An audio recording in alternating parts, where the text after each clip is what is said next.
everybody, it's me, Teresa McKelvey with Yarn Shop Around the Corner, and you probably recognize where I am because this is where we do a lot of our workshops, Zazu's Veranda. However, I bet you've never gone through the door here. And today I'm going to take you through the door because we have something special going on here at the Yarn Shop Around the Corner. Teresa, you got to pull.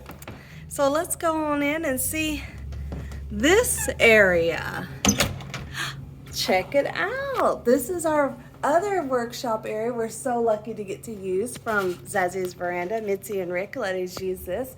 And so today we have a very fun special workshop. I want to give you a little sneak peek at, take a look at the whole room, and let you meet our instructor. So here we are. Everybody, this is Ashley Tucker. Ashley, tell everybody who you are and what we're doing today. So I'm Ashley, and I am going to be here today teaching a yarn dyeing workshop. So we're going to go from this, we're going to add some food coloring, and we're going to put it in our crock pot and come out with perfectly dyed yarn. So everybody is going to get to make their own personalized hank of yarn.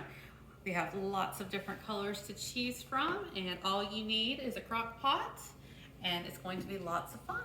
It is going to be fun. I'm so excited. We have enough for 10 people, and so we're doing this workshop today, this afternoon, and we'll probably do more of these, right, Ashley? Absolutely. Awesome. So we look forward to seeing you sometime in this shop soon. All right, bye.